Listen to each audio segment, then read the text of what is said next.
Bem-vindos ao novo episódio do podcast Médicos Hands-On, ligando a medicina de ponta com você. Eu agradeço se você assistiu todo o vídeo, se você compartilhou, deu o seu like. Isso é muito importante para a continuidade do nosso trabalho, porque cada like que você dá, o YouTube distribui para mais 5 ou 10 pessoas, e se você comentar, a distribuição aumenta ainda mais. E hoje nós temos um convidado, um amigo nosso, né, Edson? O Rodrigo Meirelles Vassaldi. O Rodrigo é nosso amigo lá do Hospital Albert Einstein, super gente boa, torcedor do Vasco, não, Flamengo. Desculpa, eu sabia que você ia ficar transtornado com essa. O Rodrigo é neurologista formado pela Unifesp. O Rodrigo foi coordenador do programa de AVC do Hospital Albert Einstein durante 10 anos, né, Rodrigo? 10 anos, junto com a doutora Gisele Sampaio. O Rodrigo, ele é mestre pela Faculdade Israelita do Hospital Albert Einstein, sim, né? Sim. E hoje é lá do corpo clínico, a gente se encontra quase todo dia, a gente faz muito exame dos pacientes do Rodrigo, né, Rodrigo? Moro mais lá do que na minha casa. Exatamente, encontro o Rodrigo direto lá. Muito obrigado por aceitar o nosso convite, Rodrigo. Edson, Marcelo, muito obrigado a vocês pelo convite, é um prazer estar aqui, falar de um assunto tão importante. AVC e jovens, né? Perfeito. AVC em jovens. Hoje a nossa abordagem vai ser sobre o derrame cerebral em pessoas jovens. Mas antes de começar essa abordagem, é importante a gente ressaltar, em primeiro lugar, dar uma definida. O que é AVC? Em primeiro lugar, para você que está em casa e acha que AVC é aquilo que acontece num idoso, deve estar surpreso de falar de AVC em jovens. Os AVCs ocorrem em qualquer idade, né? Então, é importante dizer, né, que os tipos de AVC, quando a gente fala de AVC, a gente está falando, as pessoas têm ideia de que é uma doença única, né? Na verdade, a gente tem alguns tipos de AVCs, 2 grandes grupos, e hoje o assunto vai abordar mais o AVC isquêmico, né? E nós temos também os AVCs hemorrágicos. E dentro dos AVCs isquêmicos e dos AVCs hemorrágicos, nós temos várias causas, mas é importante definir o que é um AVC isquêmico, né? O AVC isquêmico geralmente você tem um entupimento de uma artéria no cérebro que leva a uma isquemia, uma espécie de infarto cerebral que vai causar sintomas neurológicos agudos. E no caso do AVC hemorrágico, você tem o rompimento de uma artéria, geralmente, que leva a sintomas neurológicos também. E ao redor de 80% dos AVCs nas estatísticas mundiais são AVCs isquêmicos, sendo que 20% mais ou menos são AVCs hemorrágicos. Nós temos várias causas para os AVCs isquêmicos e temos várias causas para os AVCs hemorrágicos, né? Então, o entupimento da artéria é que leva à isquemia cerebral e que causa o AVC isquêmico. É como se eu estivesse indo para o centro e a 23 de maio, aqui perto da gente, parasse, alguma coisa bloqueasse a artéria e os carros não podem mais passar. É mais ou menos É uma espécie de via com várias saídas e que uma dessas ramificações para de funcionar, entope e leva a uma isquemia regional no cérebro. E o cérebro não aguenta ficar muito tempo sem fluxo sanguíneo, né?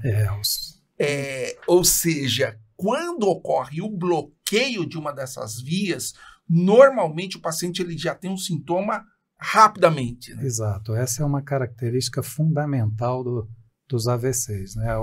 Chama-se acidente vascular cerebral, ou em inglês stroke, que é um acidente. Ele não vai te dar aviso prévio, né? Os sintomas surgem de forma súbita e esses sintomas são variáveis dependendo da localização cerebral que você tem, o acometimento da isquemia, né? Então, você pode ter paralisia de um lado do corpo, você pode ter alterações da sensibilidade de um dos lados, alterações visuais geralmente lateralizadas, você tem alterações de linguagem, dificuldade para falar, desvio da rima labial, ou seja, a boca torta, a famosa boca torta, né, que as pessoas reconhecem. É muito importante. A gente tem trabalhos no Einstein lá que a gente no passado fez, que na periferia de São Paulo, 18% só das pessoas reconhecem os sintomas de AVC, o que é uma coisa muito ruim. A importância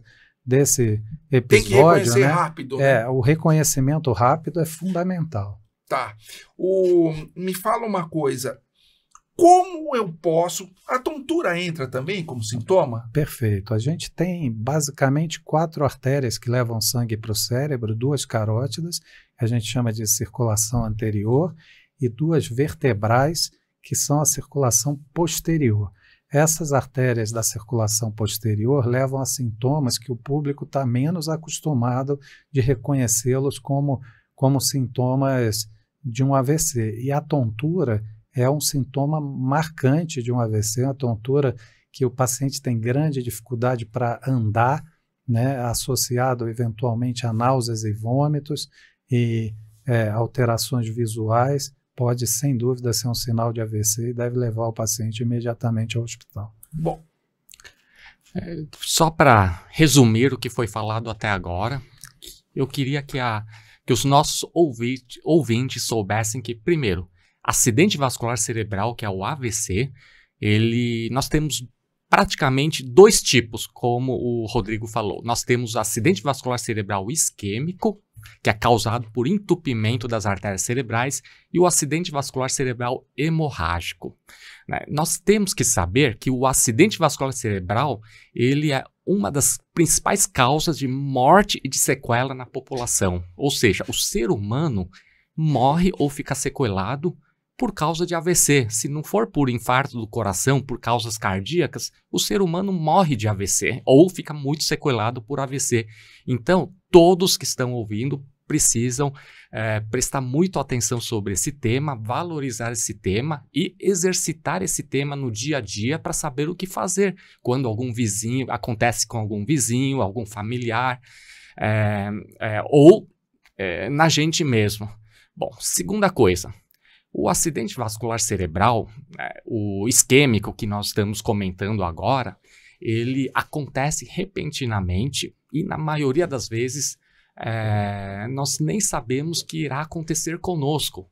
E, portanto, é muito importante vocês assistirem o vídeo, é muito importante vocês se prepararem em termos de conhecimento, porque se acontecer, é importante saber o que fazer. Por quê? Porque tem tratamento e local de paciente com AVC é no hospital, não é para ficar esperando em casa. Esse é o primeiro ponto. Segundo ponto, o Dr. Rodrigo, ele está nos ensinando como reconhecer AVC em casa. Isso é muito importante. Como que nós, leigos, vocês leigos, em casa podem reconhecer AVC em casa? Qualquer sintoma neurológico súbito deve ser valorizado e devemos considerar a possibilidade de AVC. É o que o Dr. Rodrigo está nos falando. Então, e quais são os sintomas neurológicos que o Dr. Rodrigo citou? Qualquer sintoma motor, ou seja, paralisia, mas não precisa ser paralisia completa. Pode ser simplesmente fraqueza em um dos lados do corpo, não consegue levantar o braço, por exemplo. Além disso, perda de sensibilidade, algum lado do rosto, do corpo ficou... a pessoa não está sentindo direito. Dormência. Dormência é importante. Verdade. Alteração de equilíbrio e marcha, as pessoas que não conseguem andar direito, as pessoas que estão com desequilíbrio súbito. Alteração da fala, e a gente tem até um método mnemônico, isso, né? FAST. Esse método mnemônico, que em inglês chama-se FAST, que é a sigla em inglês, mas que traduzida para o português, já tiveram algumas tentativas de criar o método, mas eu acho que o SAMU é um bom método mnemônico, que é que o S de sorriso, né? Então os pacientes têm a boca torta, né, o desvio da rima labial. Então você pede para o paciente dar um sorriso e pede a boca... Pede para o seu vizinho, né? O seu vizinho, pede para o seu pai, a sua mãe. Dá um sorriso aí. Pede para sorrir, aí o sorriso está com desvio da rima, né? Você pede o abraço, né, que para ver se um dos lados está paralisado, né? E o SAMU, né? Então, o S de sorriso, o A de abraço e depois o M, né? Que vai de mensagem, né? Que é para pedir para a pessoa falar alguma coisa, falar o nome dela e vai ver a dificuldade para falar. E, por último, o U de urgência, né? Então, a importância de que, como disse o Dr. Edson, AVC, lugar de AVC é no hospital e tempo é cérebro, né? O quanto mais rápido você for para um hospital, mais chance de sair desse AVC sem sequelas. Agora sim, como você falou, reconheci. Vai lá, pedir para o meu pai, pedir para o meu vizinho, dar um sorriso, dar um abraço, fala alguma coisa e tal. Eu queria que você explicasse a importância. Você falou que cérebro é tempo. Como o cérebro é tempo, há uma prioridade na suspeita de AVC desde o atendimento local, pelo vizinho que tem que ser rápido, chamar o SAMU, a emergência, né, para chegar rápido, e dentro do hospital também esse paciente tem prioridade. Como é que funciona isso nos Estados Unidos aqui? Dá uma explicada só para o nosso ouvinte ter a noção da importância da rapidez com que você tem que atender um AVC. Perfeito, Marcelo. A gente tem um mundo ideal, né, que infelizmente no nosso país a gente não tem isso disponível para todas as pessoas, mas em vários lugares do mundo, como a Alemanha, alguns estados americanos, o serviço pré-hospitalar ele é muito importante no atendimento do AVC. Então, o AVC ele vira uma emergência prioritária para qualquer serviço de atendimento pré-hospitalar, que aqui no Brasil a gente conhece como SAMU. Porque quanto mais tempo demorar, maior a chance de sequela. Perfeito. Se demorar muito, as sequelas vão aumentando, você perde milhões de neurônios a cada minuto que você tem a artéria fechada. Então, quanto mais rápido essa artéria for aberta, maior a chance do paciente. E nos hospitais, no pré-hospitalar de países desenvolvidos, nós temos ambulâncias que têm já tomografia. Então, eles fazem o diagnóstico do AVC e o exame de imagem é fundamental, né, no pré-hospitalar, né, e conseguem direcionar esse doente, muitas vezes, para um local especializado.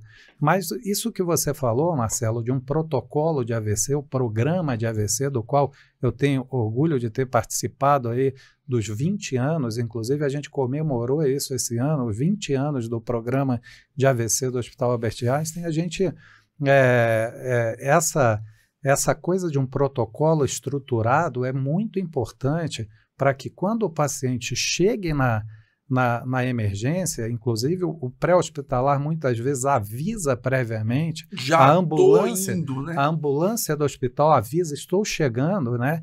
E isso agiliza muito o processo, né? A gente tem metas de estar com o paciente o mais rápido possível na tomografia e fazendo o exame de imagem para definir o tratamento o mais precoce possível, né? Então, é muito importante essa agilidade, tanto no pré-hospitalar quanto no hospitalar. Quer dizer, no hospitalar, quando você tem um paciente com suspeita de AVC, já existe toda uma estrutura, um caminho estudado para aquele paciente, tem que ir para tomo, aí volta para tomo, sala de emergência, ele já segue um caminho para perder o menos tempo possível dentro do hospital para início do tratamento. Perfeito. Os hospitais especializados, eles têm uma espécie de código AVC que você aperta lá na emergência uma tecla que para todos os setores do hospital envolvidos no atendimento do AVC. O setor de imagem, a gente tem a hemodinâmica, tem o anestesista, tem o pessoal do transporte que leva o paciente para a tomografia. Ele já sabe o caminho, né? Está tudo avisado desde a entrada do paciente na emergência. Então, isso é muito importante. E já tem lugares no mundo que o tratamento já começa na ambulância? Sim, esses lugares do mundo que tem a tomografia dentro, no pré-hospitalar, né? A gente consegue começar uma droga para tratar o AVC antes de chegar ao hospital. Ou seja, ele já chega recebendo o tratamento. Já chega recebendo o tratamento e pode avançar nas fases de tratamento que mais complexas, né, que não são possíveis no ambiente pré-hospitalar. Engraçado. Eu lembro que eu estava uma vez fazendo um exame, você chegou no quarto, que é uma coisa muito frequente quando você pergunta para o seu paciente: eu senti uma fraqueza no braço, mas eu achei que ia melhorar, eu fui dormir. Sim. E isso é super frequente, isso, né? É muito frequente. E aí eu pensei em ir para o hospital, mas vou pegar aquela fila de pronto-socorro e tal, eu vou dormir, de repente melhora, aí se piorar eu vou. O que você tem para falar para esses pacientes? Olha, como a gente falou aqui, tempo é cérebro e não pode de jeito nenhum, se você sentir qualquer um dos sintomas de um acidente vascular cerebral, você deve ir imediatamente para o hospital. Eu falo, inclusive, para meus pacientes que muitos têm meu telefone pessoal e ligam para a gente, né, em situações de sintomas agudos. Eu falo, olha, vá para o hospital e lá eles vão me achar, a não ser que eu tenha morrido, mas vão me encontrar em algum lugar e é fundamental que você vá para o hospital imediatamente. E ele até pensa, mas eu vou chegar lá, tem uma fila enorme no pronto-socorro. Não, cara, isso é prioridade. Não. Se você falar a palavra, acho que estou tendo, ou estou tendo um AVC, na hora você vai ser atendido. Um tratamento mais que prioritário. Eu acho que a única prioridade na frente de um AVC é uma parada cardíaca, porque o resto vai esperar o AVC ser atendido. Vai esperar o AVC ser atendido. A nossa população tem que saber que infarto do coração, parada cardíaca e AVC são prioridades. Nenhum hospital deixará pacientes com essas 3 condições aguardando na fila, na triagem. Ou seja, quando vocês chegarem no hospital, vocês precisam falar que acham que estão tendo AVC ou infarto do coração, que certamente a equipe do hospital vai te direcionar imediatamente para a sala de emergência. Então, mas não sofra em silêncio. Se vocês estão com dor no peito, se vocês estão com dormência na mão, fraqueza na mão, entraram andando no hospital, vocês precisam falar que vocês podem estar tendo AVC, que vocês podem estar tendo infarto do coração, que o hospital vai se preocupar em colocar vocês direto na sala de emergência sem ficar esperando lá na triagem. Esse é o primeiro ponto. Segunda coisa, se acontecer de madrugada, não é para ficar esperando em casa. São 4 da manhã. Eu não vou incomodar o médico. Às 7 da manhã, quando amanhecer, se não tiver melhor, eu vou para o hospital. Não é para vocês fazerem isso. Se acontecer 4 da manhã, vocês precisam sair. Se vocês precisam sair de casa às 4 da manhã. Isso tem que ser feito tanto para desconforto torácico, assim como AVC. Né? Lembrem-se que 45% das pessoas que estão infartando o coração não chegam no hospital. Ou seja, vocês precisam imediatamente ir para o hospital. E em relação a AVC, se vocês demorarem 1 hora a mais, pode ser que a sequela seja definitiva. E outra coisa, eu acho que muito importante, Edson, que a gente não citou, é quando começa o sintoma, né, quem dá o atendimento ou o próprio paciente saber dizer exatamente quando os sintomas começaram. Isso é importante. Porque isso é o definidor de qual tratamento nós vamos usar, né, por conta dos riscos relacionados ao tratamento. Então, o horário de início dos sintomas é muito importante. Verdade. Tanto para o infarto do coração como AVC, vocês precisam olhar para o relógio e memorizar o horário para poder falar para os médicos. Perfeito. Isso é importante porque vai definir, e é uma coisa que eu vejo muito do neurologista lá no hospital, ele fica o tempo todo tentando saber quando é que começou. Se o paciente foi achado em casa, quando que foi feito o último contato, ele conversou com quem, que horas que conversou, isso é muito importante. Vamos resumir, falar um pouquinho do principal tratamento do AVC. O paciente chegou no hospital com sintoma, o que é feito? Então, Marcelo, contando que a gente está falando aqui de AVCs isquêmicos, né? O que bloqueia a artéria, né? O que bloqueia a artéria, o principal tratamento é abrir a artéria, né? Então, a gente tem que tentar abrir essa artéria. Mas para abrir essa artéria, além de ter que ser rápido e o mais rápido possível, a gente tem que ter a segurança de usar os tratamentos, né, para o paciente correto, no tempo correto, né? Então, o que ajuda a gente a definir isso? Além do que a gente acabou de falar aqui, quando começou o sintoma, né, a gente tem imagens hoje avançadas, como tomografia, angiotomografia, ressonância, angiorressonância, mas isso numa situação ideal, porque com uma tomografia simples do cérebro, é possível tratar um paciente com AVC. Não precisa de fazer perder o tempo com a ressonância. Exato, não precisa perder o tempo. E hoje a gente entende que, assim, se você teve um sintoma de AVC nas últimas 24 horas, é fundamental que ainda assim vá imediatamente para o hospital. Por quê? Porque a gente falava que o tratamento trombolítico, que é o tratamento principal do AVC, que é uma droga, como se fosse um anticoagulante muito poderoso, que abre essa artéria entupida, né, só poderia ser usado até 4 horas e meia. Né? Só que hoje a gente fala que com o advento das imagens mais avançadas, a gente pode selecionar os pacientes com um tempo, às vezes, até maior que esse. Então, eu estou aqui incentivando a todos irem para o hospital, porque a turma entende assim, não, se chegar depois de 4 horas e meia não dá para fazer mais nada. Mas com os exames, cada vez mais, com terapia intensiva, a gente consegue fazer muita coisa, né? Então, os exames ajudam a gente fala hoje de determinar o quanto do cérebro ainda é possível de ser salvo, né, com trombolítico, baseado nos exames de imagem. Então, o trombolítico, né, que a gente dá na veia, que é o anticoagulante potente, ele é a principal terapia. Mas, em hospitais especializados, em centros de AVC, a gente tem ainda a possibilidade de trombectomia mecânica.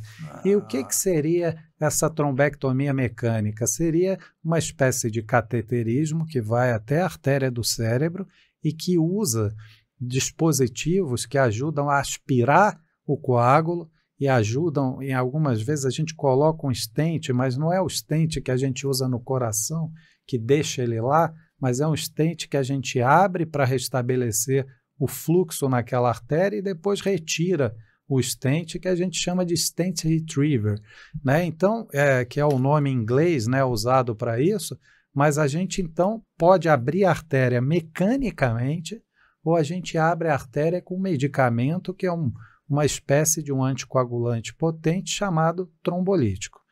Então, esses são os principais tratamentos. Salva muito paciente de sequelas, né? Muito paciente. Isso salva vidas, salva pacientes de sequelas, né? Lembrando que o Dr. Edson acabou de falar que o AVC é a doença no Brasil que mais mata e mais sequela, e no mundo ele figura sempre da 4ª posição para a 1ª posição, ou seja, a doença mata muita gente no mundo inteiro, né? E o pior, a sequela. E quando a gente está falando de jovens, é pior ainda, porque você vai ter um paciente, né, que é uma tragédia, né? Claro, é sempre uma tragédia, um AVC, mas um AVC em um jovem pode deixá-lo com uma sequela grave o resto da vida dele, uma dependência para o resto da vida. Então, a importância de atuar num AVC como esse é fundamental. Aliás, eu não sei se você sabe, foi 20 anos do programa de AVC do Hospital Albert Einstein, né? Foi um dos pioneiros aí. E o Einstein foi o pioneiro na trombólise. Não sei se você sabia. É verdade, isso, eu lembro. Essa história é muito boa. Fala um pouquinho. A gente teve essa comemoração do programa de AVC que foi muito boa, né? Porque nada disso se constrói a uma mão, né? Eu tenho orgulho de ter participado. Eu brinco que lá no Einstein eu só não troquei lâmpada, o resto eu fiz. Então, de empurrar a maca do paciente até cuidar e coordenar o programa de AVC durante algum tempo, são pessoas muito capacitadas trabalhando em conjunto, né? Como começou o programa de AVC, a turma falava que tinha que quebrar as paredes do hospital, ou seja, os setores precisam interagir todos voltados para aquele objetivo que é tratar o AVC, né? E essa história da trombólise, o primeiro trabalho que demonstrou que o trombolítico funciona no AVC, do NIH nos Estados Unidos, foi em 95. E lá no Hospital Albert Einstein, a gente tem um caso, né, que ainda é feito por um cardiologista, Dr. Baruzzi, uma pessoa incrível, e o Dr. Ayrton Massaro, que tinha acabado de voltar dos Estados Unidos, ele contou essa história com um método que naquela época era novo, o Doppler transcraniano, que vocês conhecem melhor do que ninguém. Então, ele com Doppler transcraniano, o Baruzzi falando que ia trataram, e essa pessoa era uma mãe de um médico lá da casa, do hospital, e o tratamento super bem sucedido, e depois eles contando que eles foram numa reunião médica, eles foram execrados, né? Os médicos olharam para eles e falaram: o que vocês estão fazendo? Ninguém faz isso no mundo, isso é um absurdo, né? E mal sabiam eles que isso se tornaria o tratamento padrão depois de alguns anos, né? Então, estamos aqui mais de 30 anos depois. A gente está aqui muitos anos depois, né? E cada vez melhor esse tratamento. Nós tivemos pessoas muito boas na equipe de AVC do hospital, né? Eu lembro que o Dr. Rodrigo, a Gisele Sampaio, o Alexandre Pierre, estavam todos no grupo de AVC, todos eram orientados pelo Dr. Ayrton Massaro. Quando a gente fazia Doppler, esse pessoal era residente. Perfeito, né? A gente estava começando, a gente ainda era residente, e isso já tem 22 anos, né? Aí eu lembro muito bem que o Dr. Ayrton Massaro montou o protocolo em conjunto com a equipe e outros membros do corpo clínico, e junto com o pessoal da terapia intensiva, e foi uma decisão muito acertada. Muito, muito acertada, que na época houve uma resistência assim dentro do hospital, não sabiam se aquilo ia dar certo, mas foi uma decisão super acertada, né? E com pessoas capacitadas da equipe, que até hoje eu faço parte, que são pessoas incríveis e que não tenho dúvida que, tendo um AVC hoje, indo ao hospital, você vai ser tratado como os melhores lugares do mundo. Eu lembro que a discussão era essa, né? O Dr. Ayrton falando, porque a gente pegou o início, a implantação no Sírio, eu me lembro muito bem, no Sírio, no Einstein, depois no HC, quando a gente foi. Ele falou: gente, o paciente não pode perder tempo, nós temos que quebrar aquela parede, de preferência aí que os tomógrafos migraram para perto do pronto-socorro, né? Porque até então ficava numa sala, aquela ideia absurda, cardiologia, longe do pronto-socorro, né? E aquela ideia absurda de você tirar alguém que estava na máquina por um outro motivo na tomografia e colocar o paciente do AVC e falar: depois a gente continua o seu exame, né? É uma coisa incrível mesmo. Foi muito legal acompanhar isso, para a gente foi uma experiência muito bom. Foi muito bom a gente ter trabalhado com pessoas mais velhas do que nós. O Dr. Ayrton, por exemplo, Ayrton Massaro, por exemplo, que tinha uma mentalidade 20 anos à frente. 20 anos à frente, né? E que ajudou e que contribuiu para estabelecimento do protocolo, né, nos principais hospitais de São Paulo, né? Isso é muito bom. Bom, agora vamos entrar para o assunto principal aí, ó. Só dessa brincadeira aí foi 30 minutos de a gente falar o reconhecimento, mas é muito bom lembrar da história. Eu acho que ninguém vai para frente se não olhar para trás, né? Perfeito. Ver o que aconteceu. A gente tem que olhar para trás. Vocês têm a impressão de que o número... Porque, assim, maior risco de AVC é a idade, né? Quanto maior a idade, maior o risco de eu ter um AVC. Sim. Só que temos visto muitos pacientes jovens com AVC. Queria que vocês respondessem por quê. Vamos lá, Marcelo. Essa resposta eu acho que ela não é tão simples, mas há uma percepção que talvez o número desses acidentes vasculares estejam aumentando, né? A gente sabe que a atenção do público e a melhora dos métodos diagnósticos talvez seja um dos responsáveis por esse aumento. Quer né? dizer, a gente está fazendo mais diagnóstico. A gente faz né? mais diagnóstico de AVCs pequenos que talvez antes não tivessem diagnóstico. Então, esse talvez seja um dos motivos pelo qual a gente tem visto mais. Mas há aí um grande número de causas de AVCs em jovens que são diferentes dos AVCs em pacientes idosos, né? Que nos pacientes idosos a gente tem os tradicionais fatores de risco, né, para AVC, que seria hipertensão, diabetes, o colesterol, né, o cigarro. E no jovem, por sua vez, a gente tem visto aí o uso, né, de hormônios em excesso, que há um questionamento do impacto disso. A gente tem visto cada vez mais o uso de drogas, né, ilícitas, que podem eventualmente facilitar, né, ou aumentar o risco desses eventos. A gente sabe que o uso de anticoncepcionais, por exemplo, em algumas mulheres que tenham predisposição, que fumem ou que tenham enxaqueca associado também aumentam o risco. Né? Então, há uma gama de fatores que podem estar levando ao aumento de eventos, né, de acidentes vasculares cerebrais isquêmicos nessa população mais jovem. Estilo de vida acelerado, você acha? Porque isso é uma pergunta muito frequente. Estresse da AVC Rapaz, é a primeira coisa que o paciente pergunta. Né? Eu costumo dizer para todos os meus pacientes assim, é muito difícil, a ciência quer medir tudo e a gente não consegue medir estresse, porque estresse pode ser algo individual, o que é para você não é para mim, mas sem dúvida, os níveis de estresse alto aumentam o cortisol, aumentam uma cascata inflamatória que aumenta o risco de eventos vasculares. Então, essa questão do estilo de vida, a gente sabe que, por exemplo, em animais de laboratório, se você estressa o animal, ele tem eventos que ele não teria se você não fizesse esses estudos, né, de estresse excessivo em determinados animais. Isso funciona claramente para o ser humano do mesmo jeito.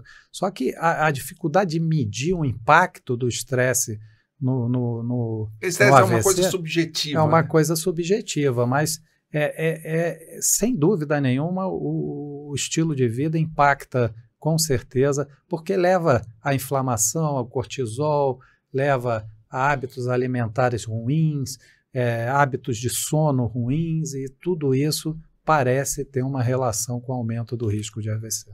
Eu vejo antes o cara que tinha qualidade de vida ruim era o médico e enfermeiro, né? Porque a gente dava plantão, a gente trabalhava à noite, o resto da população até tinha uma qualidade de vida. Hoje isso não existe mais, né? Hoje você pega os Faria Limers, os caras que trabalham em TI, os caras que trabalham no mercado financeiro, perfeito. São altamente estressados. Sim, o mundo globalizado, esses caras estão trabalhando às vezes em home office com um fuso horário do outro lado do mundo. Exatamente. E aí dorme mal, come mal, está super estressado, as coisas de bater metas cada vez maiores, né? E o cara tem que ter um trade-off, de uma decisão de assim, eu gasto menos tempo com a família, eu gasto menos tempo com o exercício e eu estou cada vez mais afundado no trabalho. Né? Exatamente. E é o que você falou, eu vi uma pesquisa com camundongos que mostrou que a privação de sono nos camundongos, no terceiro, quarto dia, a modificação no sistema imunológico deles é brutal, né?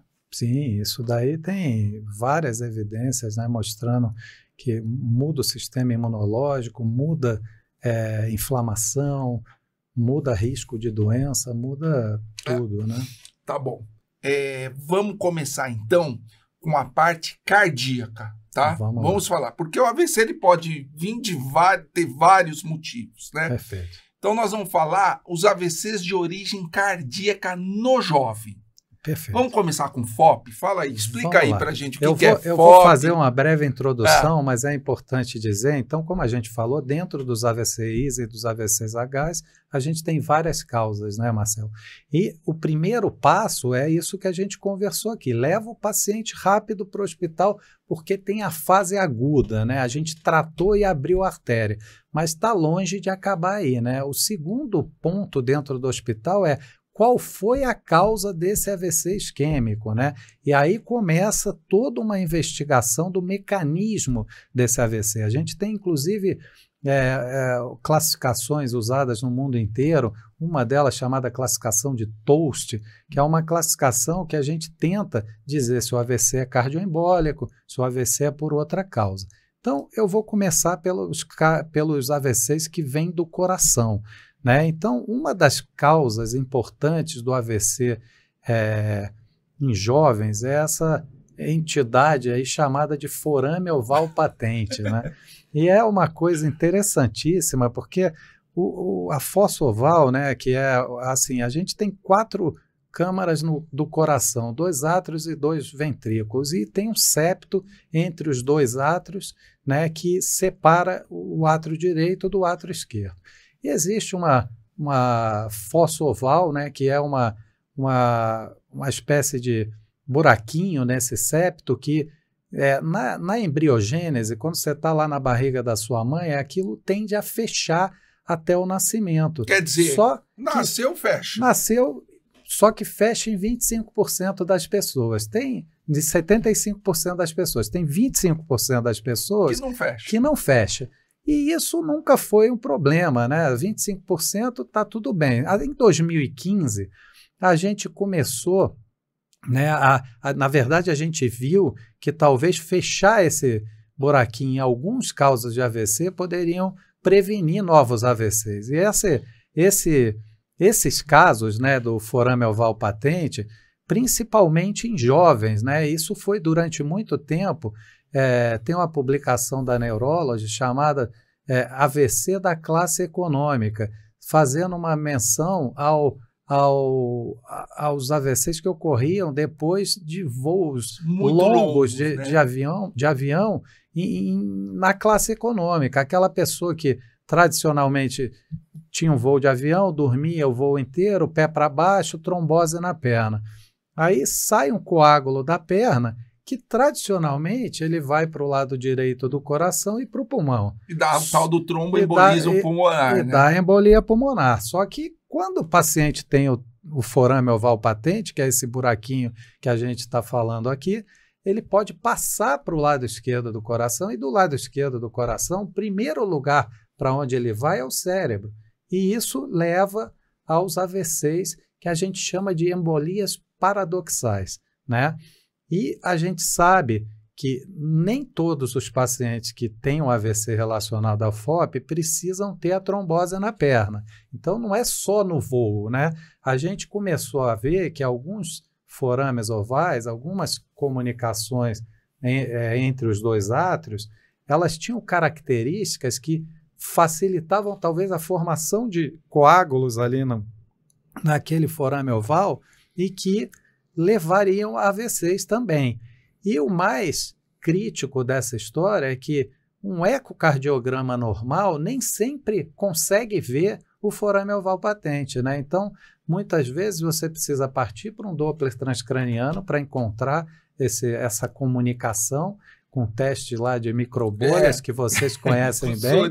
E, eventualmente, a gente precisa também de um eco transesofágico, né? Que é um ecocardiograma como uma endoscopia que vai com tubo por trás do coração e que vê essa região do coração um pouco melhor e que também faz o teste lá de jogar algumas bolhas na circulação, e elas passam pelo forame, e aquilo nos leva a crer que o forame pode ter um papel no AVC. E como eu falei, de 2015 para cá, que a gente começou a ter estudos que demonstravam que fechar o forame nesses pacientes jovens prevenia a ocorrência de AVC. A ocorrência de AVCs, né? Então, foi isso essa é uma das causas importantes de AVC em jovens, né? E você falou uma coisa, né? Era da classe econômica, Sim. que o cara fica lá 8 horas viajando, não levanta, ou seja, andar no avião é importante. Fundamental, rapaz. Anda no avião, tudo rapaz, bem.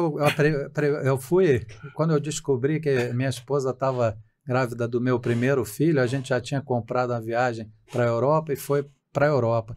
E ela ficou revoltada, que a gente sabe que dá mais trombose em grávidas, né? Eu chacoalhava ela a cada 2 horas e falava, levanta e vai andar. E ela querendo me matar, eu falava, olha, eu não quero saber, você vai andar. Vai andar. E ponto final. Vai andar. Porque assim, é muito frequente a gente pegar esse tipo de AVC. Então, mulheres, homens também, ficam lá sentados na frente do computador o dia todo. Sim. Aí levanta, vai no banheiro fazer um xixi, é o número 2, faz a força e tem o AVC. Perfeito. Essa história é muito clássica. Rapaz, é frequente. Aliás, você viu pacientes assim. Eu tenho vários pacientes assim. Tem uma moça de 18 anos, e obviamente eu não vou citar o nome aqui, ela estava num shopping, né, e ela estava no banheiro no shopping, né, e viram ela cair dentro da cabine, chamaram o atendimento, o namorado estava lá, teve que pular por cima da cabine para tirá-la de dentro da cabine do banheiro do shopping e começar o processo. Foi um atendimento super rápido, hoje ela está super bem, é uma felicidade para a gente ver esses casos. O pessoal fala, nem fazer cocô em paz eu não posso mais. Né? Agora é o seguinte. Bom, em relação ao forame oval, esse é um tema importante. É um tema que nós vemos todos os dias, né? Pacientes com forame oval. E o que nós orientamos? Primeira coisa, forame oval, forame significa buraco, né? Forame oval significa um buraco ovalado. Esse buraco ovalado, ele acontece em 100% dos bebês na vida intrauterina, dentro da barriga da mãe, porque é graças a esse forame oval que o sangue oxigenado vindo da placenta da mãe consegue ser priorizado para o cérebro do bebê. Então, o forame oval tem uma função extremamente importante no desenvolvimento cerebral de uma pessoa na vida intrauterina. Acontece quando o bebê nasce, esse forame vai fechando, porque não há mais necessidade de ir direto para o cérebro, porque antes de ir para o cérebro, o sangue precisa ir para os pulmões para serem oxigenados, para depois de oxigenação pelos pulmões, para ir para o cérebro. Bom, acontece que mais ou menos 70% a 80% da população fecha completamente. E mais ou menos 20% a 30% da população tem um fechamento parcial, ou seja, fica parcialmente aberto. E é importante vocês saberem que 20% a 30% dessa população normal, que tem forame oval parcialmente fechado e parcialmente aberto, eles vão crescer, vão virar adolescentes, vão passar a vida adulta inteira, vão para a velhice e vão depois falecer, vão morrer. Qualquer outra coisa não. Isso, com as doenças normais da velhice, não relacionadas ao forame oval. Então é importante vocês saberem para as pessoas que estão em casa não entrarem em pânico. Que a grande maioria das pessoas que têm forame oval aberto, que não fecharam completamente, ou seja, 20% a 30% das pessoas normais, eles vão envelhecer e vão depois falecer de causas naturais de doenças não relacionadas ao forame oval. Esse é o primeiro ponto. Acontece que uma pequena porcentagem dessas pessoas podem vir a apresentar AVC, e essa pequena porcentagem que tem AVC, o forame oval pode contribuir para o AVC. Exatamente. Na verdade, é isso que nós estamos falando. Isso. Exato. Então, o que isso significa? Significa que quando uma pessoa tem AVC, primeira estratégia é abrir a artéria. E depois de abrir a artéria, como o Dr. Rodrigo bem falou, nós vamos investigar as causas. Aí nós vamos investigar todos os fatores de risco. E o forame oval seria um dos fatores de risco. Porém, nós não saímos fechando o forame oval de todo mundo. Perfeito. Por quê? Porque nós investigamos as diferentes causas de AVC, que o Dr. Rodrigo vai nos falar, Por exemplo, uma das causas é sífilis, por exemplo. Perfeito. E para uma pessoa que tem sífilis, que teve AVC por sífilis, nós não estamos autorizados a fechar o foro milval, porque o foro milval aberto não foi a causa do AVC, e sim a sífilis. Então, é isso que vocês precisam entender, que o foro milval aberto nem sempre é causa de AVC perante uma pessoa com AVC. Tá? Então, o Dr. Rodrigo vai continuar falando de todas as outras causas de AVC. Você fala quem tem o FOP. Eu tenho o FOP. Sim. Tem enxaqueca que tem o FOP. Mas, aí você fica assim, nossa, eu tenho FOP, eu vou ter AVC. Nossa. Tá bom, você quer prevenir? Você trabalha em escritório? Vai andar de hora em hora e vai beber água. Pronto. Já é uma grande forma de prevenir, de evitar. Quando vocês discordarem, vocês podem falar de mim, mas, pô, Sim. né? Não, Anda e bebe água, se hidrata. Então, não há nenhuma... As pessoas, elas realmente fazem essa pergunta, muito importante o Edson frisar isso aqui, né, que tem que fechar o FOP em todo mundo? Com certeza não. E não dá, A né? gente Não tem nem como, A né? gente não tem como, e a gente tem, né, nessa investigação das causas, tudo um cálculo probabilístico, estatístico, né, de qual foi realmente o fator responsável pelo aquele AVC. E você tenta individualizar isso por pacientes para chegar à causa e fazer a melhor prevenção secundária, né, que é o tratamento, que aí já saiu da fase aguda, né, e passou a ser um tratamento para prevenir um novo evento, né? Então, a gente falou primeiro do tempo fundamental de chegar ao hospital para abrir a artéria. Agora, a gente está falando das causas do AVC, né? E essa definição das causas é fundamental para que a gente né?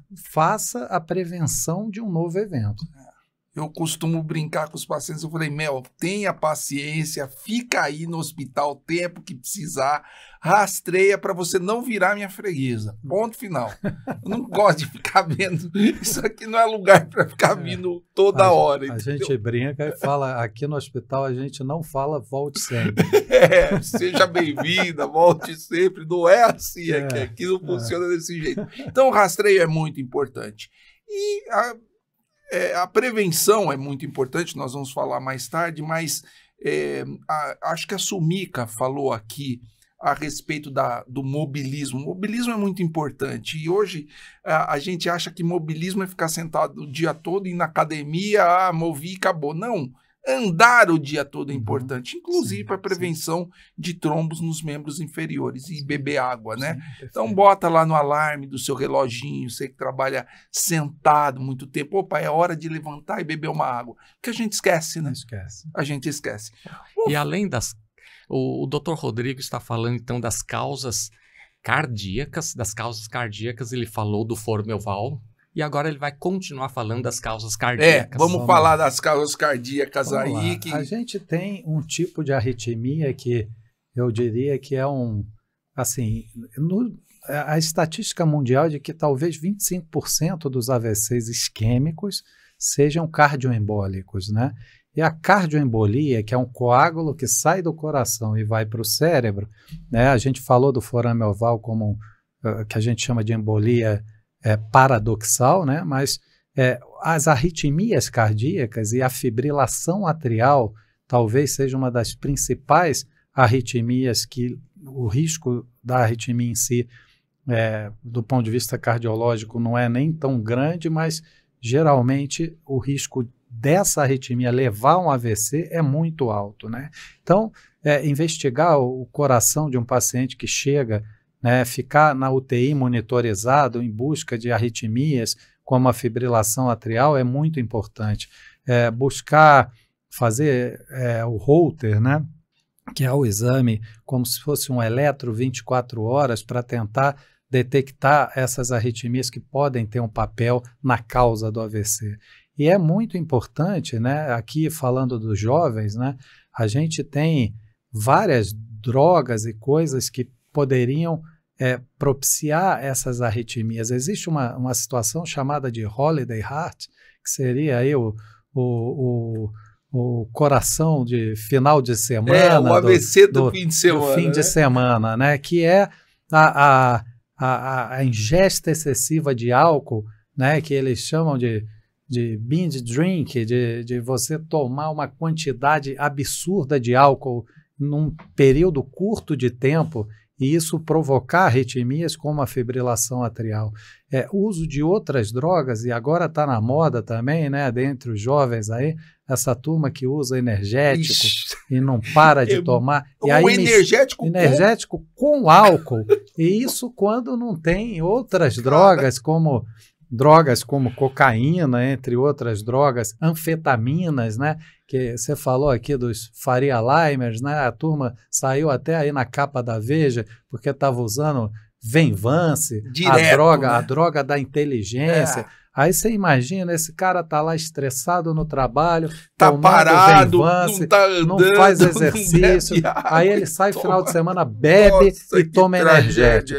A chance disso dar certo é baixa, né? Não vai dar certo. Então, esse é um das outras preocupações em relação ao coração, né? E aí são outras causas mais raras, né? Que seriam alterações estruturais do coração, né? Que felizmente são raríssimas, mas a gente já teve AVCs em pacientes jovens com mixoma atrial, né? Uma espécie de um tumor muito raro, que é raro, mas como causa aí de AVCs cardioembólicos, né? Então, as causas cardíacas, né? Então, a importância de investigar o coração no AVC em jovem é muito alta. E a história é importante, né? A história é muito importante. Se você falar, olha, eu tomei porque assim, um energético tem 7 cafezinhos. Sim. Tem energético que chega a 10 cafezinhos. Imagina o tanto de cafeína. Sim. Que até eles falam, né? Quando eu bebo um energético, dá uma palpitação no peito, né? Eu não sei se você já teve oportunidade. Quando eu bebo energético, quando eu tomo café, eu tenho taquicardia. Sim. Meu coração acelera. E mistura com álcool. Mistura com álcool, perfeito, né? Outra coisa que a gente viu falar muito aí das miocardites, né? Que são infecções virais que atingem o músculo cardíaco, levam a arritmias e eventualmente a AVCs. Seria uma causa importante também a gente investigar isso aí entre os jovens, né? Então, eu acho que isso falando das cardíacas, mas aí... Resumindo, o Dr. Rodrigo nos contou das causas cardíacas de acidente vascular cerebral em jovem e as principais causas são foro oval aberto, é uma das causas. Segunda causa muito frequente seria arritmia cardíaca. E claro, os jovens bebem muito e bebida, álcool, pode levar à arritmia cardíaca. Fora isso, os energéticos que os jovens consomem também podem dar arritmia cardíaca, né? Pela quantidade de substâncias que tem lá, entre as substâncias a cafeína, por exemplo. Perfeito. E as outras drogas ilícitas ou mesmo lícitas que os jovens usam podem levar à arritmia. Então, por favor, pessoal, vamos maneirar, né? Maneirem. Menos, tá? Você quer ir lá? Vamos devagar. Vai devagar. A vida não acaba amanhã, né? Eu tenho filho adolescente, a turma acha que o mundo acaba amanhã, né? Não, e assim, eles não têm noção, né? Eles acham que eles vão ser... Eles são imunes a qualquer coisa, né, cara? É verdade. Não dá certo, isso não dá certo. Bom, você quer falar mais alguma coisa a respeito de... essas são as principais causas então, mesmo. Agora... Então, eu acho que vale a pena lembrar aqui de uma causa que essa... talvez seja a principal causa de AVCs em jovens, que é a famosa dissecção. Exatamente isso que eu ia te perguntar, dissecção arterial. Eu acho que a gente precisa lembrar dessa causa que é muito importante, né? Então, como eu falei no início, a gente tem 4 artérias principais que vão levar sangue para o cérebro, né?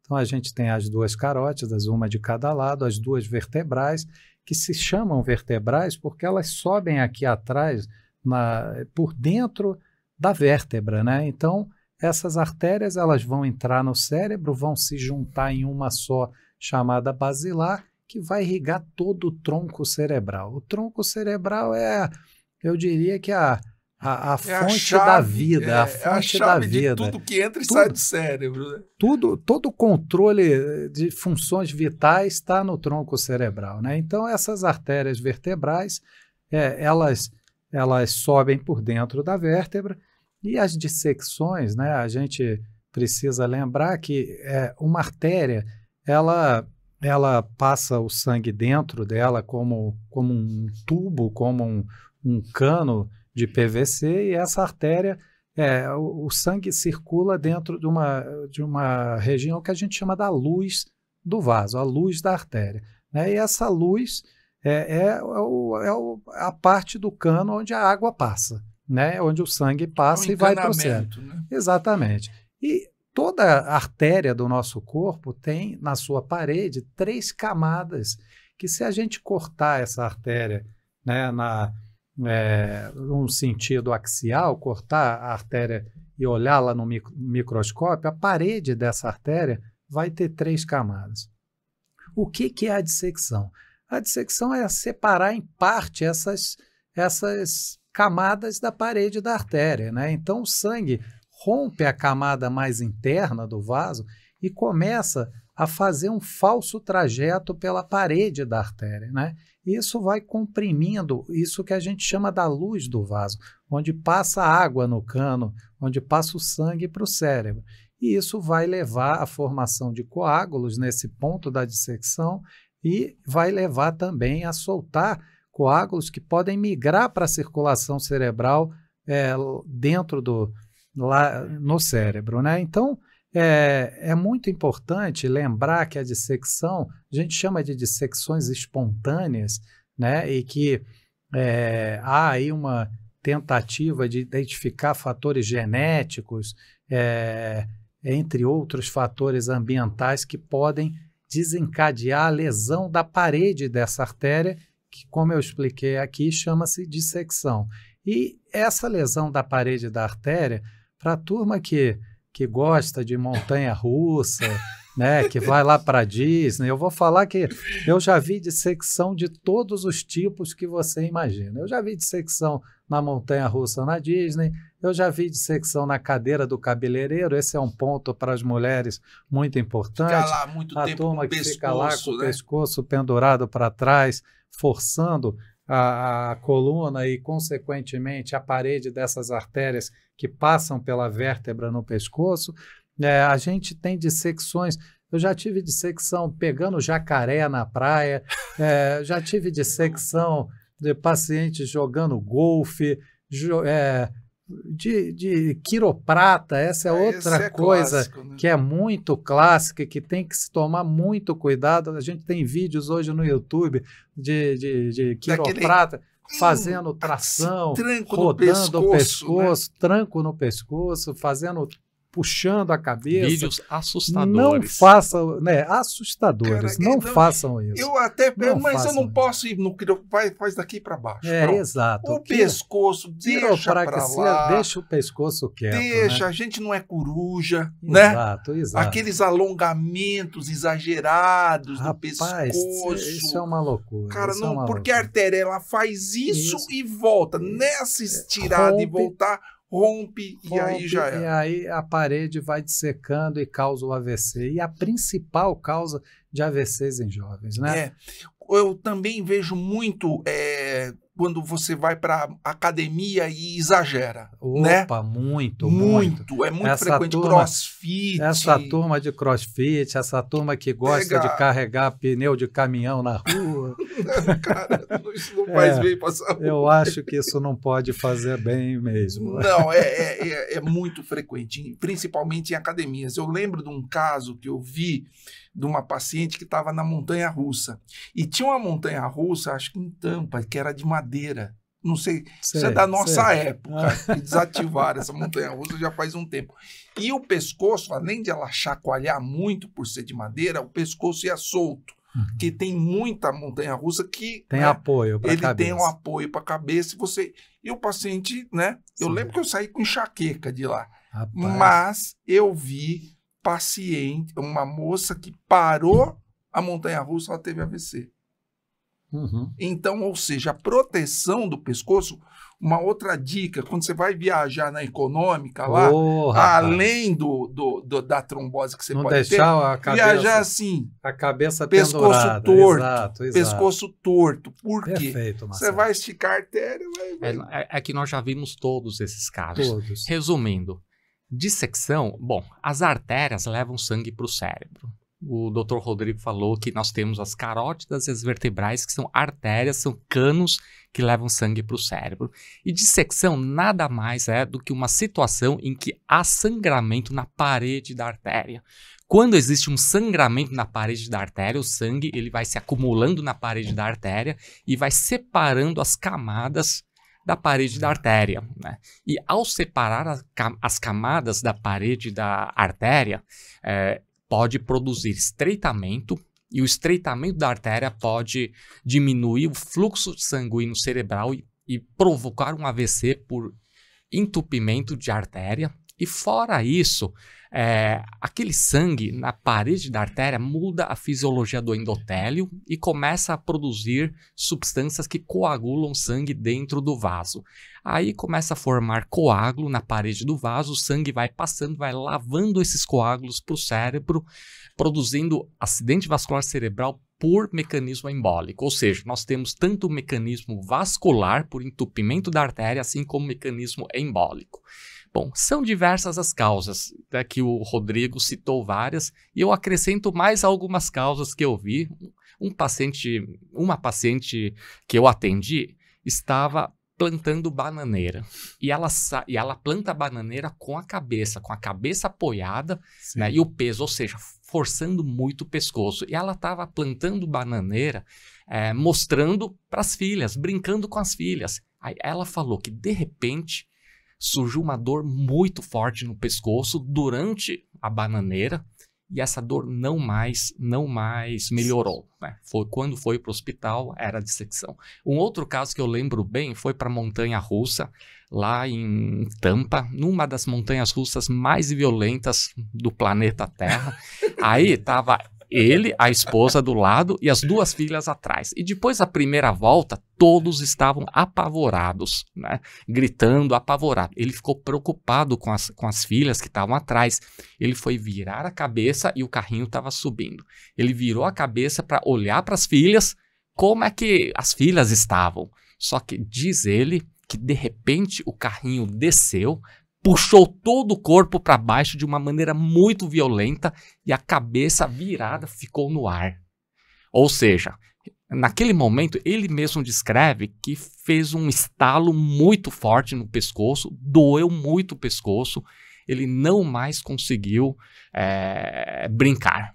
Aí ele passou o dia inteiro com dor, foi para a enfermaria lá, tomou analgésico, etc.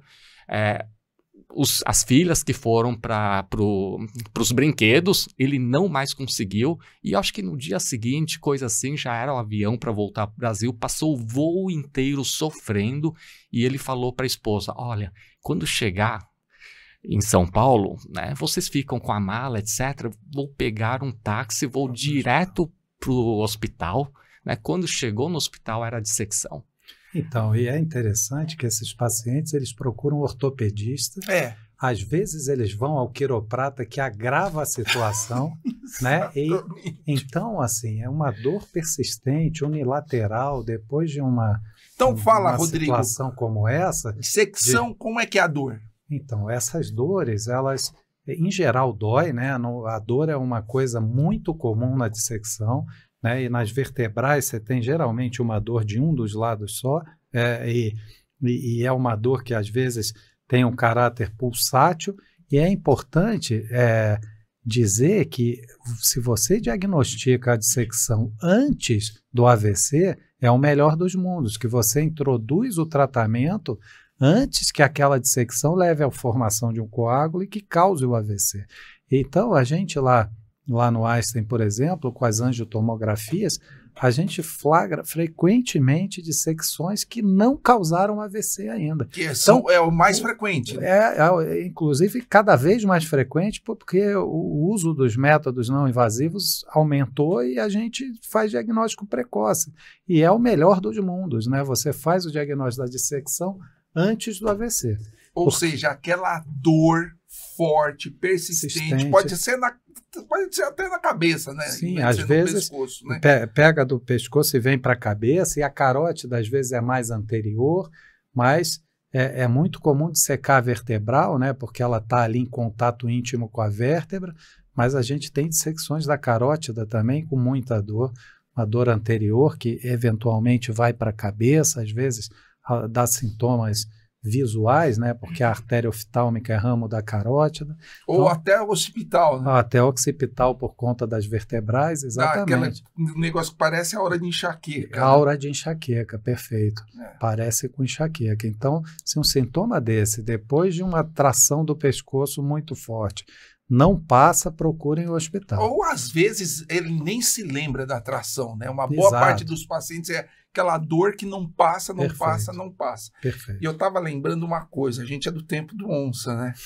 Porque há 30 anos atrás, entre 95 e 2000, até 2005, 2006, você não tinha protocolo. Não tinha. E o paciente vinha com aquela dor no pescoço forte. Até então era torcicolo, você tratava e dava analgesia e tal. Porque para fazer o diagnóstico, você precisava de fazer angiografia, que era muito invasivo. Perfeito. E hoje o protocolo mudou. E hoje você tem alta suspeição, né? Primeiro, até os ortopedistas estão atentos a isso, hoje lá dentro do hospital. Eles estão muito atentos a isso. E com a angiotomografia tudo isso ficou muito mais fácil, né? E é importante, né, então, ter a suspeição de que isso pode ser uma dissecção, né? Assim, tá com dor, não vai no quiroprata, vai no médico. Vai primeiro, no médico, depois você vai. Se não tiver nada, você vai lá. Exatamente. Mas, assim... E o caso mais famoso de dissecção, não sei se vocês viram na imprensa, né? A menina que teve um chupão no pescoço, vocês não viram isso na imprensa? Saiu, viralizou. Não vi. E teve um AVC, a menina. E na hora eu falei, é dissecção, né? Porque deslocou a carótida, né? Eu tive a história de um amigo médico que estava brincando com o filho naqueles jogos aqueles que dão tiro de tinta, como é que é o nome? Paintball, obrigado. Muito obrigado. Paintball. Esse rapaz, os lugares sérios têm proteção no corpo inteiro, mas o pescoço estava de fora. Ele tomou um tiro no pescoço do paintball e dissecou a carótida. Então, quer dizer... Claro, eu não quero fazer meu ouvinte ficar desesperado e vai dormir assim, vai passear assim, mas o pescoço é uma estrutura muito móvel. Exato. Não vamos exagerar com a mobilidade do pescoço. Cuide do seu pescoço. E se você tiver dor diferente, dor persistente, procure um médico. Procure um médico. Os protocolos hoje são muito bons. O principal sintoma que nos leva para o diagnóstico é dor de cabeça e dor de pescoço persistente. Então, se você tiver dor de cabeça e pescoço persistente, que está te incomodando, não está melhorando com nada, procure um médico. Isso é muito importante. Bom, agora vamos falar das causas trombóticas, né? E eu acho que uma causa muito comum que você citou aí foi anticoncepcional, né? Então, os anticoncepcionais, né, eles são conhecidos como um risco que é um risco leve, tendo em vista a quantidade de pessoas utilizando isso ao redor do mundo, mas ele claramente aumenta um pouco o risco de eventos trombóticos como um todo.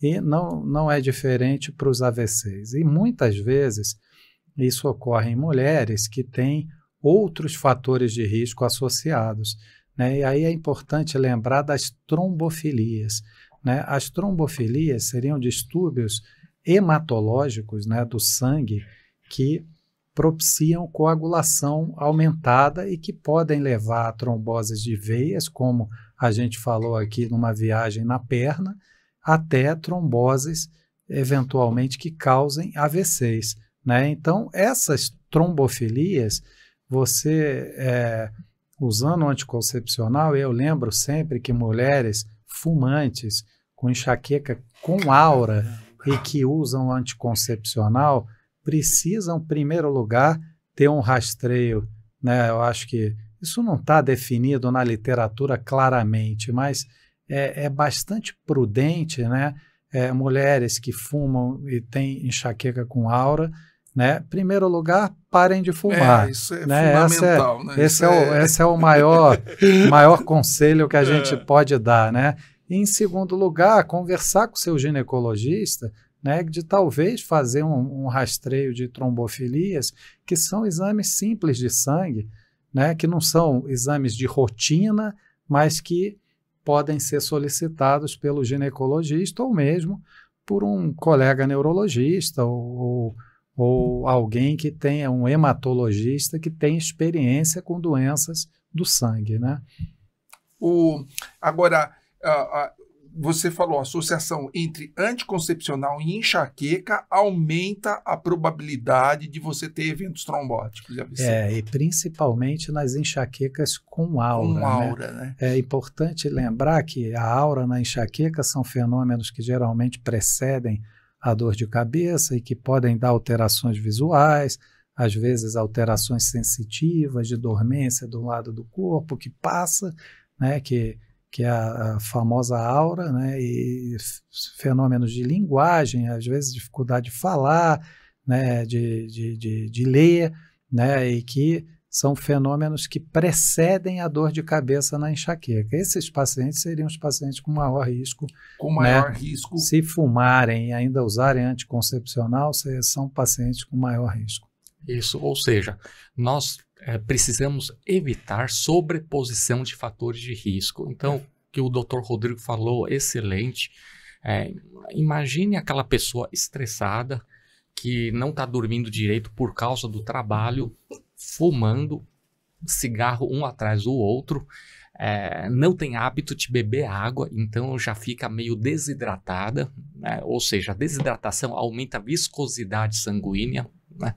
E fora isso, toma anticoncepcional e ainda toma energético, ainda toma bebida alcoólica para relaxar, né? Então, quando a gente começa a ter sobreposição de fatores de risco, é nesse momento que o avião cai. Agora, você falou de um assunto muito importante, né? A gente abordou aqui no podcast sobre a sífilis, né? Uhum. Com o advento e a melhora dos tratamentos para AIDS, né? Perfeito. O PrEP, o pós-exposição, perfeito. As pessoas se desprotegeram e o número de casos de sífilis assim aumentou muito. Sim. Se não me engano, em 7 anos aumentou 700%.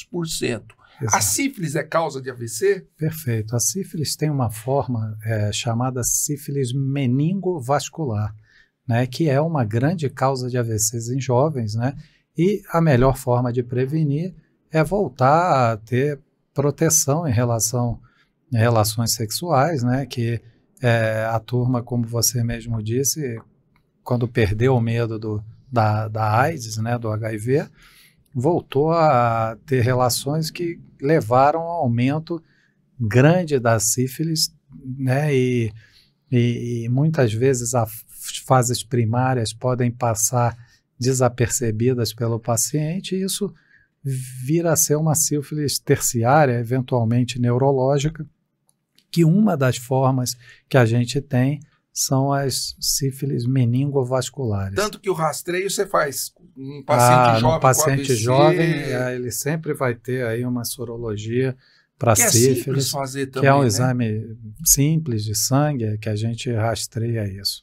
E uma outra coisa que eu acho que é importantíssimo a gente lembrar aqui são doenças autoimunes e doenças que estão num grupo que a gente chama de vasculites, né? Então, as vasculites e algumas doenças autoimunes, como o lúpus eritematoso sistêmico, Sjögren, a gente tem uma associação em algumas vezes com vasculites que podem ser primárias do sistema nervoso, né, quando acomete só o cérebro, e vasculites secundárias, que você tem uma doença sistêmica que leva à alteração dos vasos cerebrais, e isso também é uma causa importante de AVCs, né, em jovens, e que deve ser sempre lembrada, né? E a gente tem ainda causas que a gente chama de paraneoplásicas. Causas paraneoplásicas, apesar de neoplasias, ou seja, câncer nos jovens, ser menos comum que nos idosos, mas a gente sempre tem que lembrar, né, da possibilidade aí de que o câncer leva a fenômenos trombóticos, e chama-se paraneoplásico porque não é pelo tumor em si, mas por fenômenos que alteram o sangue e levam a AVC em idosos principalmente, mas em jovens também. E assim, a incidência de câncer de mama em jovens não é tão... Não é desprezível. Não é desprezível, não é uma coisa tão infrequente, e Sim. tem que ficar em alerta com isso. Ficar em alerta, sempre. E agora com drogas também que bloqueiam os hormônios, elas podem ser protrombóticas. Então, todos esses tratamentos oncológicos, é importante saber os riscos, né, envolvidos nessas drogas, que cada vez são drogas mais potentes, com uma incidência de cura maior, né, de neoplasias, mas que têm efeitos colaterais que podem ser, eventualmente, AVCs. Da AVC.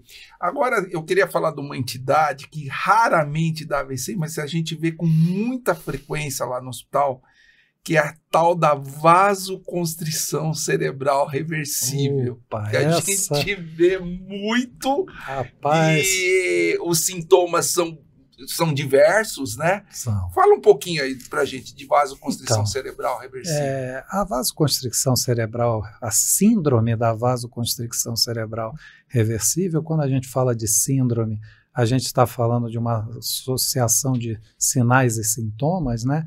Então, a história clássica da vasoconstricção cerebral reversível é o paciente que tem a cefaleia... aquela dor de cabeça, né? Aquela dor que atinge o máximo subitamente e ocorre repetidas vezes, às vezes fazendo esforço físico, né? Principalmente musculação, relação sexual. Né? Durante a relação sexual, esses pacientes têm uma dor que os americanos chamam de thunderclap headache, que é a dor do trovão, explode a cabeça de uma vez muito intensa, e que isso se repete em algumas situações, e chama-se vasoconstricção cerebral reversível, que quando você faz um exame para ver as artérias, né, no caso, as angiotomografias, as angiorressonâncias, você vê áreas de constricção das artérias do cérebro. E essas constricções podem levar tanto a AVCs isquêmicos quanto eventualmente hemorragias. E aqui entra um ponto fundamental, né? Essa síndrome, ela tem uma correlação com várias drogas. Boa. Entre elas, antidepressivos, né? Que alguns podem facilitar isso. E essa turma que está aí nos energéticos, nas drogas, nos suplementos, essa turma que está aí com nutrólogos que não são dos mais responsáveis, vamos dizer assim, e que estão prescrevendo suplementos aí em excesso, né, podem levar à síndrome da vasoconstricção cerebral reversível. E também excesso de analgésico, né? Dependendo do analgésico. A droga que a gente tem mais correlação, né? Então, todas as drogas que têm efeito vasomotor, até remédio de nariz, essa turma que pinga remédio de nariz sem parar aí com vasoconstrictor, os antidepressivos inibidores de recaptação de serotonina, cocaína, drogas que tenham efeito vasomotor, e a somatória, né? Porque às vezes a pessoa está tratando a ansiedade com antidepressivo, aí ela soma o energético, aí ela soma um suplemento. A somatória vai levando, né? E a gente não pode chamar isso de causa, mas em medicina é importante lembrar que causalidade e correlação são coisas diferentes, mas que a gente entende que esses fenômenos vasomotores têm relação com a associação de drogas que tenham efeito vasomotor. E, inclusive, nos Estados Unidos, tem advogado especializado no vasoconstritor nasal, né? Dá muito processo isso, porque as pessoas usam indiscriminadamente, Nossa, né? rapaz. E a chance de fazer uma vasoconstrição é o clássico, né? É o remédio clássico, né? Que você pinga ali, tem fácil absorção no sistema nervoso central, dá vasoconstrição e não dá certo, né? Tem propagandas lá nos Estados Unidos de se aconteceu isso, nos procure. Isso aí eu vi, eu estive na Flórida agora em janeiro e tinha realmente propaganda de advogado. De advogado e uma das principais, drogas aí é o vasoconstritor nasal, porque é uma droga importante, né?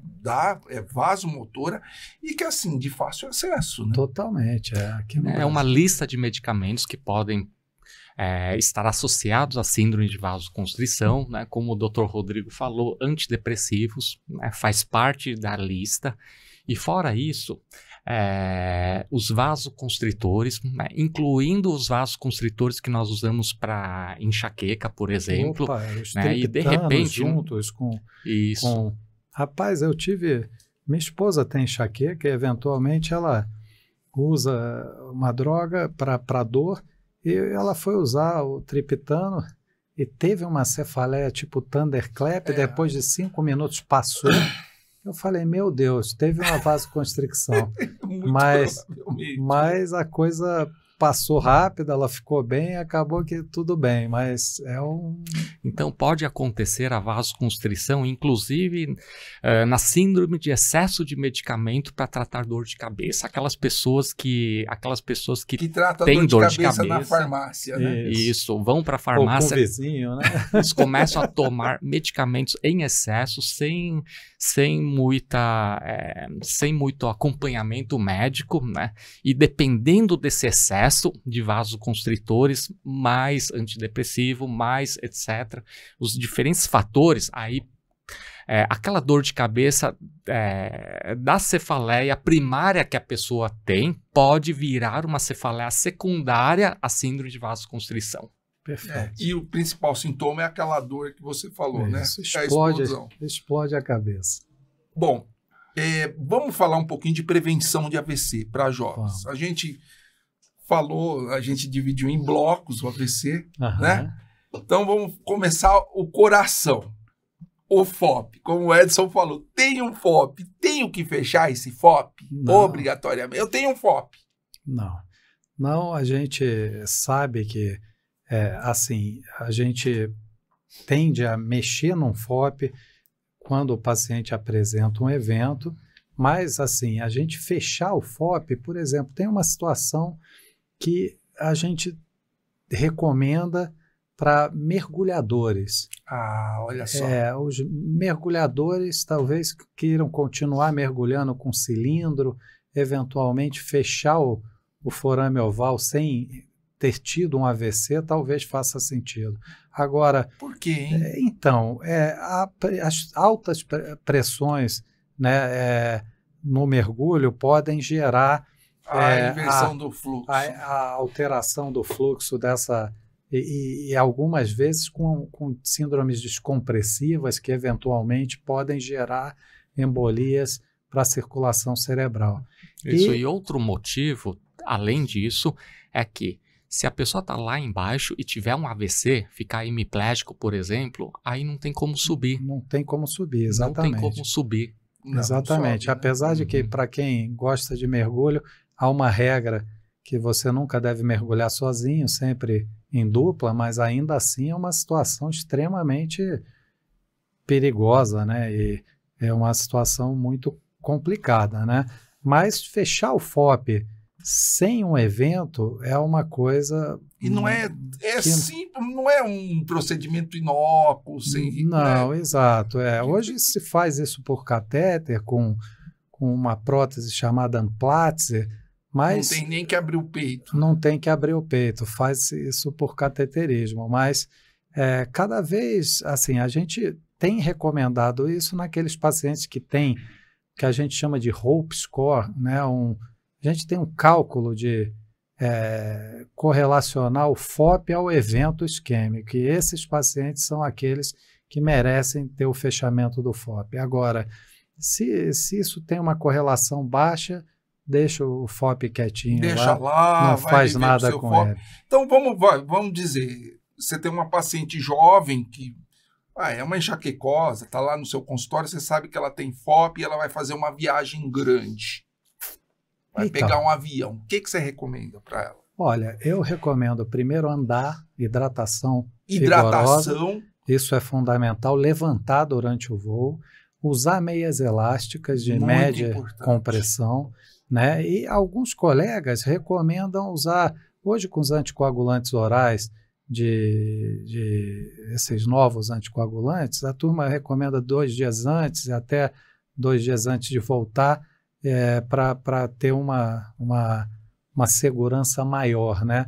Mas isso é controverso, não há assim na literatura uma coisa que estabeleça, né, que essa prática vai evitar AVCs, que seja custo efetiva, né? Ou seja, que vale a pena fazer isso para uma população grande ou para todas as pessoas que vão voar, né, e que tem esses fatores. Então, a maior recomendação e que não causa nenhum dano é levante, se mexa no voo, hidrate, beba bastante água e mexa as pernas, né, e use meia elástica. Meia elástica. E mesmo quando vocês estiverem sentados, também é para ficar mexendo os pés, mexendo as coxas. Perfeito. E no mesmo office sentado. também, né? No office também. Porque o office e no principalmente home office. Sim, O cara senta ali, ele esquece da vida. Minha filha faz home office, eu chego em casa, você já levantou? Vai dar uma volta aí, sim, anda alguns passos. Felizmente que a gente está voltando para o trabalho presencial, né? Por N motivos. Né? Os americanos vendo lá que o trabalho presencial é mais produtivo em geral, né? E você tem um relacionamento, né? Você vê pessoas, você está vendo gente, né? Eu acho que... Mas lá mesmo, lá no office, no seu escritório, cara, e é engraçado isso, porque a grande maioria das empresas, principalmente o hospital, eu lembro lá no São Camilo, que eu estava digitando o laudo, quando tinha a sala dos digitadores, né? Isso não existe mais. Digitador não existe mais. Agora é tudo aqui no microfone. Mas quando chegava o educador físico para botar o pessoal em pé, para fazer, que saco, lá vem esse cara. Isso é fundamental. Fundamental. Vamos se mexer, bota lá no teu reloginho um alarme de hora em hora para você beber água, levantar, dar uma circulada, isso é muito importante. E essas orientações que nós estamos dando também serve para quem liga a Netflix e fica fim de semana inteiro, o dia inteiro, sábado o dia inteiro, domingo o dia inteiro maratonando. Não façam isso. Vocês devem levantar, andar, colocar pé para cima, etc. Quer maratonar, vai dar uma volta. Mas né? para não predispor a trombose dos membros inferiores. Isso é importante. Agora vamos falar um pouquinho dos abusos, né? Vamos falar do álcool. Por exemplo, teu filho vai para balada. O que você falaria pro moleque? O que você fala pro menino? E aí? Rapaz, o meu ainda está pequeno, felizmente, mas logo vai estar nessa fase. Já você vai entrar nessa...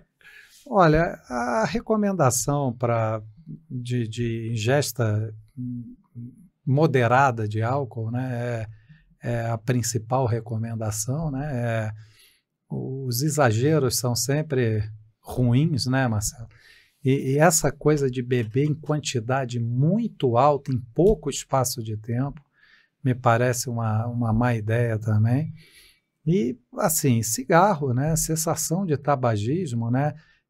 Agora a gente não sabe exatamente o que isso vai causar, mas o pessoal está aí com vape, né? Que é outra coisa que está crescendo entre os jovens e que a gente não sabe exatamente qual o impacto disso nos AVCs.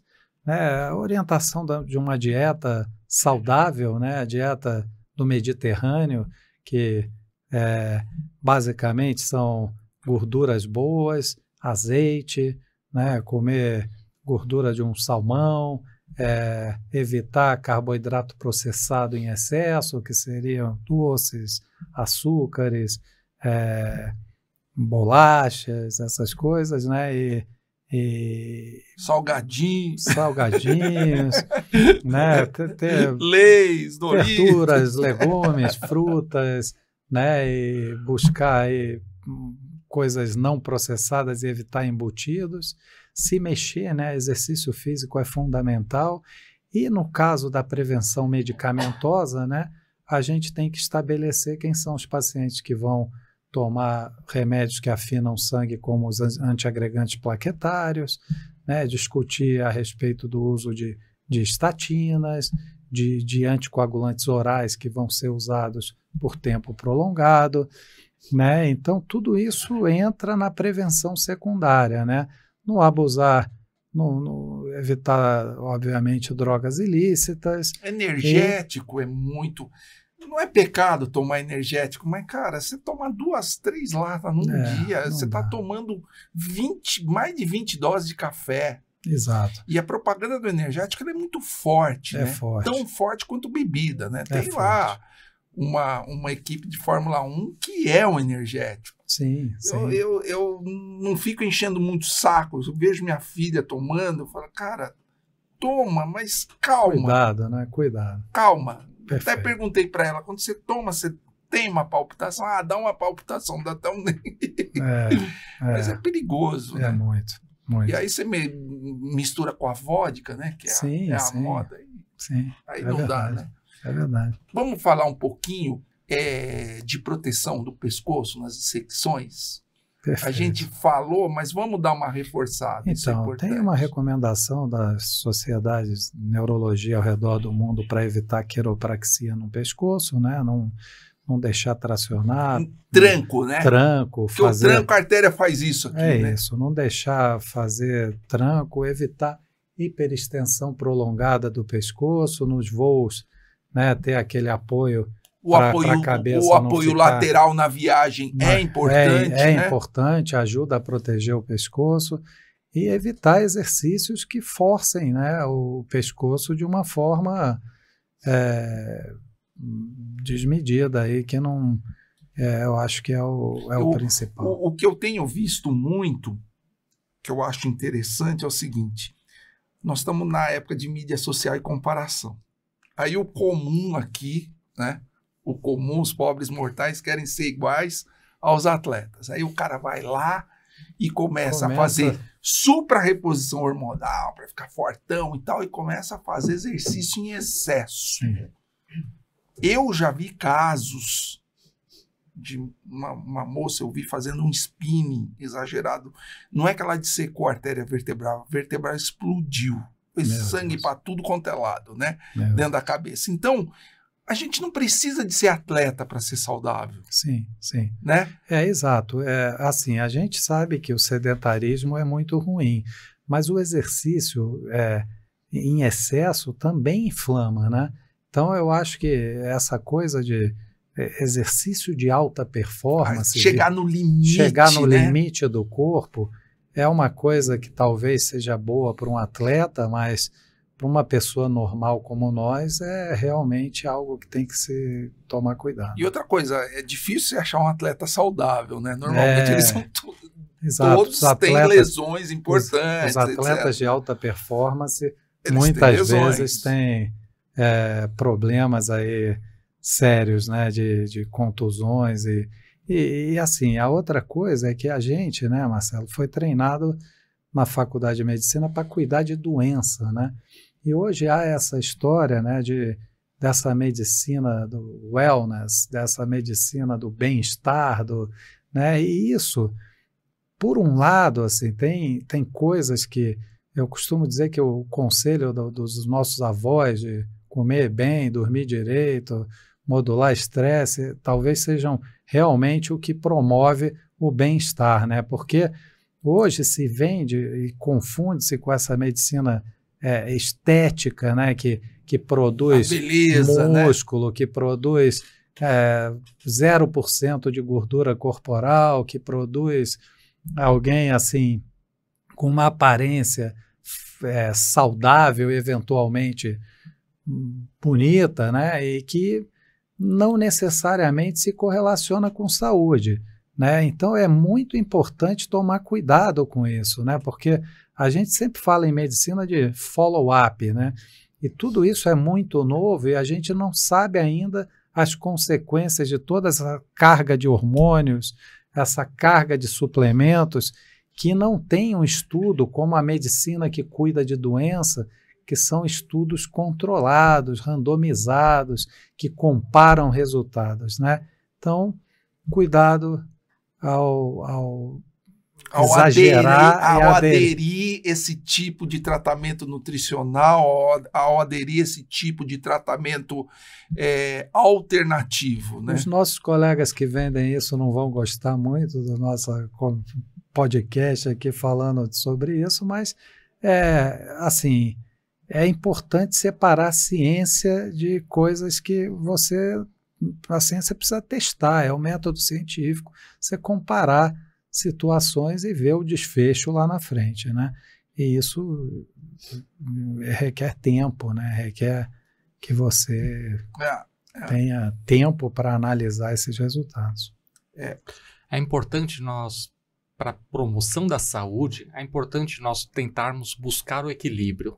Assim como o sedentarismo, a falta de exercício físico é extremamente ruim para o organismo, encurta a vida, né? O sedentarismo, falta de atividade física, encurta a vida, mas nós temos que tomar cuidado com excesso de exercício físico, que inflama o corpo e pode não ser bom também. Até que nós vemos que os atletas têm muitos problemas de saúde, né? Então esse é o primeiro ponto. Segundo ponto, para a promoção da saúde, nós temos que ter equilíbrio em tudo, inclusive na alimentação, né? Evitar os excessos. Hoje em dia nós temos doenças por excesso de comida. Então, obesidade, por exemplo, pode ser decorrente também de excesso de comida. Que leva à síndrome metabólica, né, Perfeito, Edson? Que é, perfeito. Assim, os principais fatores de risco para a doença vascular cerebral. Né? Assim como a falta de comida leva a doenças, o excesso de comida também leva a doenças. Então, nós temos que buscar equilíbrio. E a questão da suplementação, excesso de suplementos, podem levar a diversos problemas de saúde, inclusive hepatite, né? No nosso grupo de WhatsApp, das pessoas que se formaram junto comigo, temos uma médica hepatologista, né, que falou que a doutora Marta, né, Degutti, falou que está começando a ver casos de hepatite por excesso de suplementação.